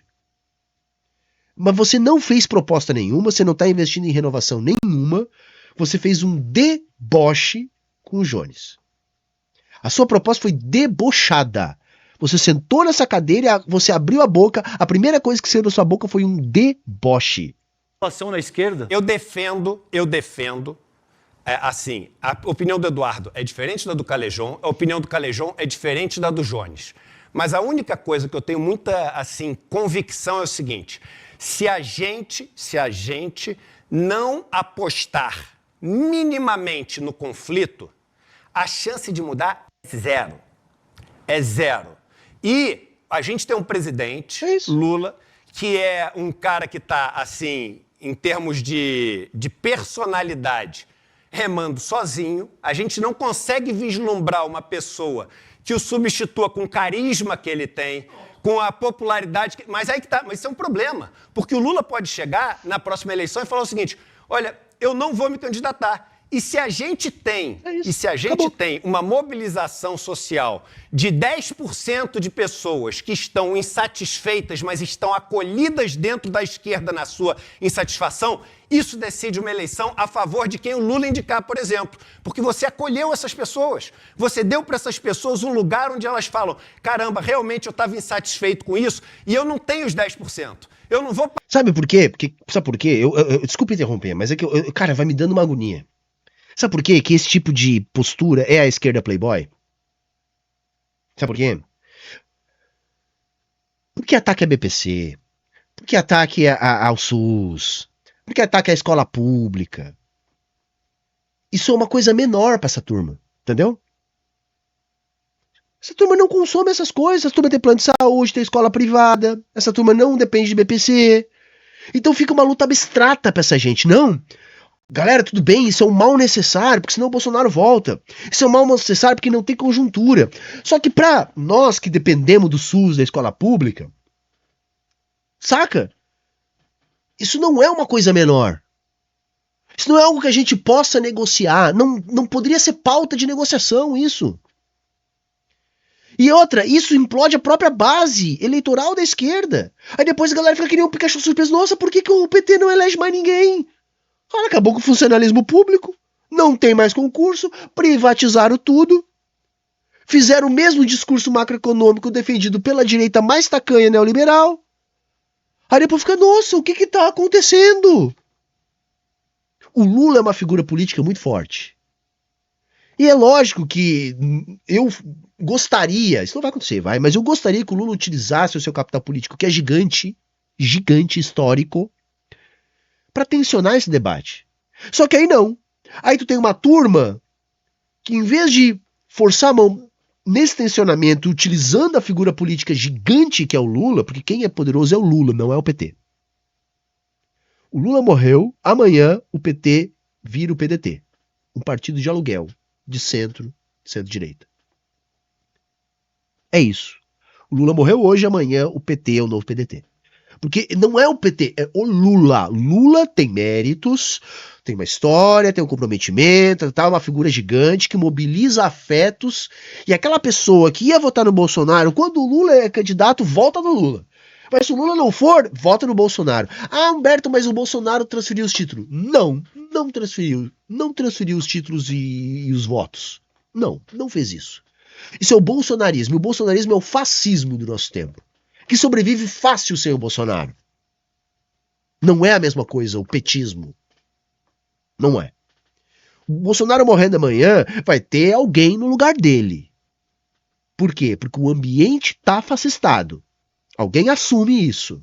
O Lula morreu amanhã, acabou a eleição para a esquerda. Porque não há essa mesma situação. Nós temos que construir. Eu sou um que diga assim, eu acho que a gente tem que superar o Lula. Massa. Mas não adianta a gente ficar aqui divagando no idealismo, dizendo, olha só, vamos superar o Lula. Não, nós temos que construir alguma coisa para superar o Lula. Lula não vai chegar lá e dizer, galera, olha só, tô velho, tá? Então eu vou sair aqui e vou chamar o Jones aqui, vou chamar o Humberto, vou chamar o Ian, vou chamar o João Carvalho, eles vão ficar no meu lugar. Isso não vai acontecer. Nós temos que construir alguma coisa. Para construir alguma coisa tem que ter crítica, tem que ter organização, tem que ter mobilização, tem que ter espaço, tem que ter agitação, tem que ter propaganda. Se a gente não puder fazer o debate público, político, então vamos fazer o seguinte, a gente joga a bola pro Lula e diz, ó, Lula, chuta aí, o que tu fizer tá tudo certo. Ah, mas o Lula tem 80 anos, vai morrer daqui a pouco porque ele não é eterno. Não, mas aí depois a gente vê.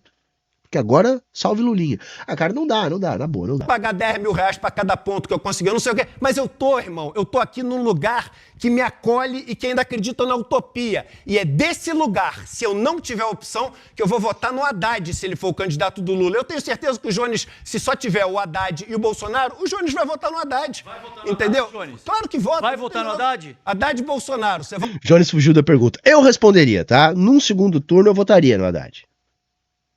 Mas não faria campanha. Votaria lá no escurinho da urna, porque eu sei que, né, seria ainda um pouquinho pior. A diferença é muito pequena, mas seria um pouquinho pior que o Haddad. Mas não vai acontecer. Não vai acontecer. O Haddad não vai ser candidato. Não vai ser. O candidato é o Lula, daqui a 2 anos. Acho que o Lula tem chance de ganhar, com todos os problemas. Eu acho que o Lula tem chance de ganhar, porque ele é uma figura política muito poderosa. Mas depois... O que me preocupa é o depois. Vamos torcer, vamos lá, bacana, não tá, tudo bem, nós não temos nada construído agora, em 2 anos nós vamos construir, a aposta é o Lula. Vamos supor, vai? Pro bem do argumento, vai? E depois? E depois? O que vai acontecer depois? Vai esperar 4 anos pro Lula voltar com 100 anos? Tá maluco, cara, que isso? Vota em quem? Só um momento, que tem uma questão anterior. Não, tem uma questão anterior. Vai votar no Haddad, Manuel? Bom, rapidão, tem uma questão anterior. Primeiro, vamos lá. Eu sou militante há mais de 10 anos, sou dirigente nacional da minha organização, PCBR, então não fico só fazendo react em rede social. Eu acho muito ruim, Calejão, você querer resumir um trabalho de comunicação digital, que inclusive o ICL também faz, que a gente está disputando opinião pública, está disputando corações e mentes das pessoas. Não é isso que eu tô a uma fazendo. E eu vejo você fazendo... Caralho, mano, olha só o cara... É o Thiago Leifert da esquerda, cara. Entendeu? É isso. Não, vou deixar tu falar, vou te interromper. Ele interrompeu o Eduardo, interrompeu o Jones, foi um show de horrores produzido pelo César Calejão. Uma coisa, por exemplo, que o trabalho do Lula, Jones, Eu só te pedir uma coisa prática. Tá, e o Jones fez certo, não deixou ele interromper. Ficou falando em cima dele. Tá certo. Puta merda, vai tomar no cu. Porque, não, mas é que ele tem que sair, eu tenho que sair também. Pois é. Ele tem que pegar um avião e eu tenho que sair, porque eu vou pegar um avião hoje também. Manuel, você vem fazendo isso com o trabalho do Lula, que é um cara que luta 50 anos por emancipação popular, de uma maneira No mérito, absolutamente Calejão, no mérito. irresponsável, cara. Eu consigo falar. Vamos lá. É curioso. É uma ironia muito ruim que poderia se dispensar, especialmente considerando o quanto eu respeito você estar falando de react em rede social. Isso por um lado. Por outro lado, veja, você tem uma segunda caricatura que é fica atacando o governo. Veja, eu não estou atacando o governo, estou atacando políticas concretas neoliberais. Tá certo. A minha questão não é com o Chico, Francisco ou Manuel. Eu não tenho nada contra pessoalmente o Haddad. Eu tenho contra ele ser neoliberal. Se ele não fosse neoliberal, quem sabe até gostasse dele. Mas assim, meu debate aqui é qual vai ser a orientação de política econômica no Brasil. Meu debate aqui é que projeto vai ser encaminhado na luta de classes no Brasil. Então, o projeto que a gente defende é o quê? É o projeto de ataque ao piso constitucional da saúde e da educação? É o projeto de ataque ao BPC? É o projeto de um BNDES. Só um momento, César. É o projeto do BNDES que está financiando privatização de escola, de presídio, de hospital, de parque, de pracinha. Esta é a crítica. Então, assim, ao invés de colocar o foco no conteúdo da crítica, no mérito da crítica, se tira a medida de debate e se faz uma análise que é assim, não está criticando o governo Lula, está criticando o Lula. Não, é uma crítica à medida. E aí, dando um exemplo bem concreto, já que a gente está falando da eleição em 2026, historicamente, funcionalismo público estadual e municipal é uma base eleitoral de votos muito importante para as esquerdas no Brasil. A partir do momento que o governo federal sai financiando PPP, parceria público-privada em todos os serviços públicos com dinheiro do BNDES, ele está atacando uma base social historicamente de esquerda, dado que, por exemplo, na educação infantil, nas creches, no âmbito municipal, está sumindo do Brasil o concurso público e funcionalismo público direto nas vagas de creche. Isso vai ter impacto eleitoral de longo prazo. Então, em Recife, em Salvador, em São Paulo, em Curitiba, em Porto Alegre, por exemplo, não se tem mais criação de vaga de creche com administração pública direta. Isso desestabiliza uma base social. Você pedir para te dar mais 30 segundos para concluir, eu passo para o Calejão faz uma tréplica, e aí eu tenho que sair, eu tinha que até dar um recado antes de sair há 25 minutos atrás. Mas então finaliza 30 segundos, você finaliza e eu dou um recado. Aí isso desestabiliza uma base social, isso enfraquece uma base social e tem consequências eleitorais também negativas. Então, meu debate aqui é um debate estratégico sobre luta de classes, sobre rumo de política econômica. E aí, César, o desafio sobre 2026 é um ótimo desafio. Eu faço um desafio para você também, eu topo seu desafio, tá fechado. Aí eu discordei de Jones. Jones não podia ter caído nesse clickbait. Quem aceita desafio o quê? Quem aceita desafio o quê? Isso nem é desafio. Puta merda, não tem proposta nenhuma aí. Isso é uma bobagem. Entendeu? É uma bobagem. Eu entendo, tudo bem. O Jones tá ali no calor do momento, surge uma coisa idiota que nem essa. E ele falou isso, mas eu tenho certeza que analisando depois ele tinha que dizer, cara, nem tem desafio nenhum aí. Porque a partir disso aí o Calejão depois ficou se apegando ao que ele disse, que aceitou o debate, que aceitou o desafio, que aceitou os 10%, não sei o que eu vou vender meu Corolla. Vá pra puta que pariu. Estamos de acordo. Meu desafio para você é você passar o resto do ano, em 2025, vai ver que tá passando pano com a política econômica neoliberal que está atacando direitos históricos da classe trabalhadora, se somar à luta para defender o piso constitucional de saúde e educação, o BPC, a Previdência Social, a valorização do salário mínimo. Porque não basta dizer retoricamente, da boca para fora, que é contra, e toda vez que vem a crítica, passar o pano e colocar baixa temperatura. Vamos Está lá. em questão, concretamente, um dos maiores ataques da história recente desse país aos direitos da classe trabalhadora para atender os ditames do Deus mercado. A questão simples e concreta é... Segundos. Só que os caras estão no meu ouvido aqui falando, pelo amor de Deus, acaba que acaba. 2 minutos o candidato aqui, vai. Registrado aqui que você aceitou Viu? o Aí, meu ó. desafio de que se você não chegar nas Tá ligado? Aí ele ignorou tudo que o Jones falou e falou, você aceitou meu desafio. Que não tem desafio nenhum aí, cara. 2 casas, nos 2 dígitos de intenção de voto em 2026, você transfere Não, o chat tá dizendo aqui que o Jones falou isso e no vídeo que ele soltou agora, segundo ele mesmo, apenas pro Calejão parar de falar merda. Tudo bem, eu super entendo o Jones, né? Acho que ele talvez não precisasse ter dito isso, mas entendo a circunstância ali. 2 anos da renda de monetização do seu canal para as cozinhas solidárias. Você aceitou isso no ar. Tá posto, você acabou de dizer que aceita. Não só eu não passo pano, como eu te disse explicitamente que o governo Lula é o neoliberal. Eu comecei te dando esse argumento, cara. Você não acredita, cara, isso é um deboche. Saca, isso é uma infantilidade sua. Você falou isso pra fugir da discussão de mérito sobre essa colocação aí. Cara, que tristeza, César. Você me desculpa, cara. Você conseguiu perder o respeito. Na boa. Você hoje fez uma atitude digna da gente perder o respeito por você. Você me desculpe, cara.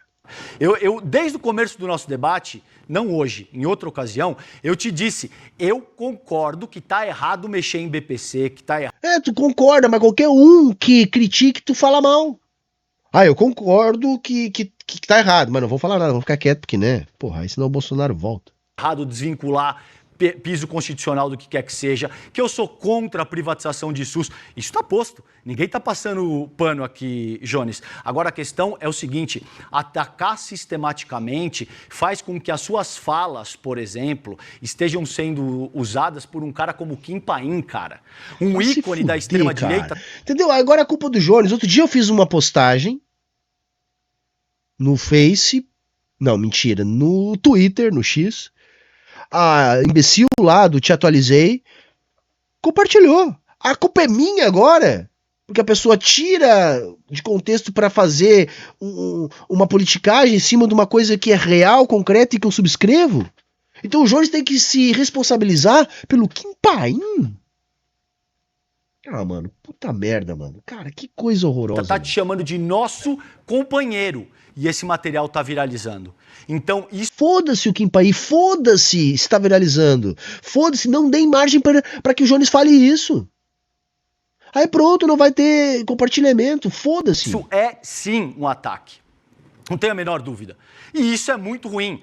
Atacar de forma sistemática e reiterada é muito ruim. No mais, eu concordo com você, a gente precisa trabalhar processo de renovação na esquerda. Não é isso que está posto? É isso que a gente acabou de combinar aqui. Mas não vai ser tu dando 10 mil por ponto percentual do Jones, numa proposta estúpida que tu fez apenas para provocar, que tu vai renovar a esquerda. Sabe como é que renova a esquerda, César? Tenta entrar no partido e concorrer. Bom, talvez tu consiga, né? Porque tu é pelego mesmo, né? Vai lá só pra dizer amém e tentar depois sei lá o quê. Mas tenta fazer qualquer tipo de processo de renovação. Eu sofri na pele. Eu fui boicotado pelo partido que eu concorri. Boicotado. Tá? Porque é assim que acontece. Eles boicotam qualquer um que não esteja ali comendo o milho da mão deles. Como é que vai ter renovação, César? Você já tentou? Bom, talvez você consiga, né?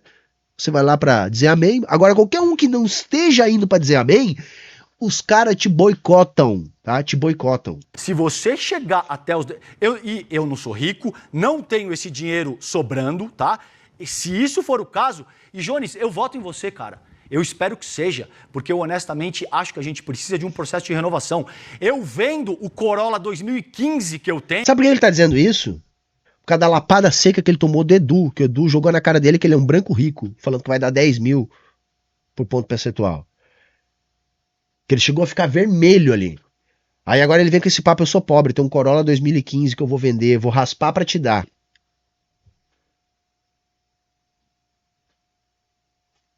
cara, entendeu? O nível de constrangimento é surreal, cara. É surreal, cara. Para sim colocar 10 mil reais por cada ponto que você fizer. Se você chegar em 10%, para só um pouquinho, produção, eu vou colocar 100 mil reais vendendo o carro, enfim, Rapaz, 100 mil reais pra uma campanha pra presidente, Calejon, que você quer que o cara faça 10 mil.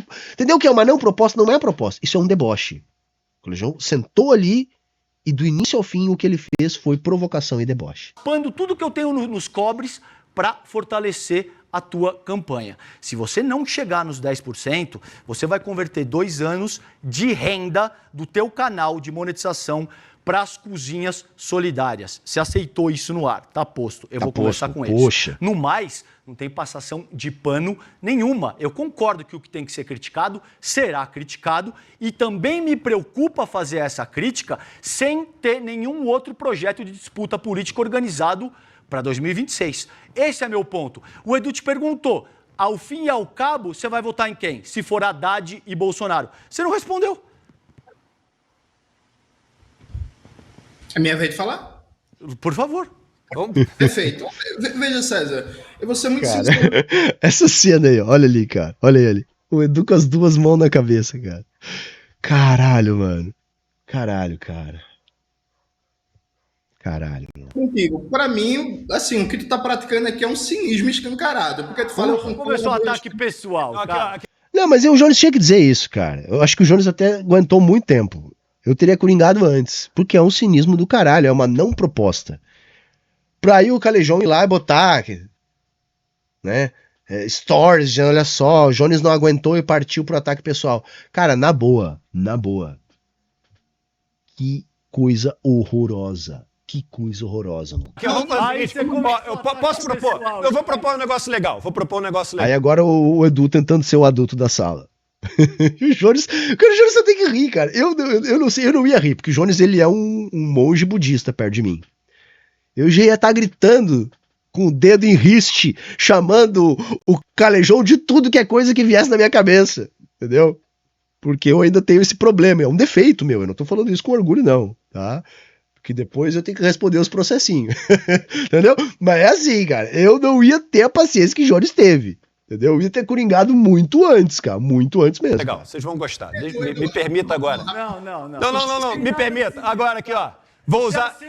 Agora vou usar o meu poder capitalista de controlador. Meu poder capitalista de controlador aqui do site, só para eu poder propor uma coisa, porque propor é o seguinte: vamos fazer um debate organizado, porque eu sei que o Jones tem um avião para pegar. Ele tinha me falado que tinha 10h30 o avião ontem.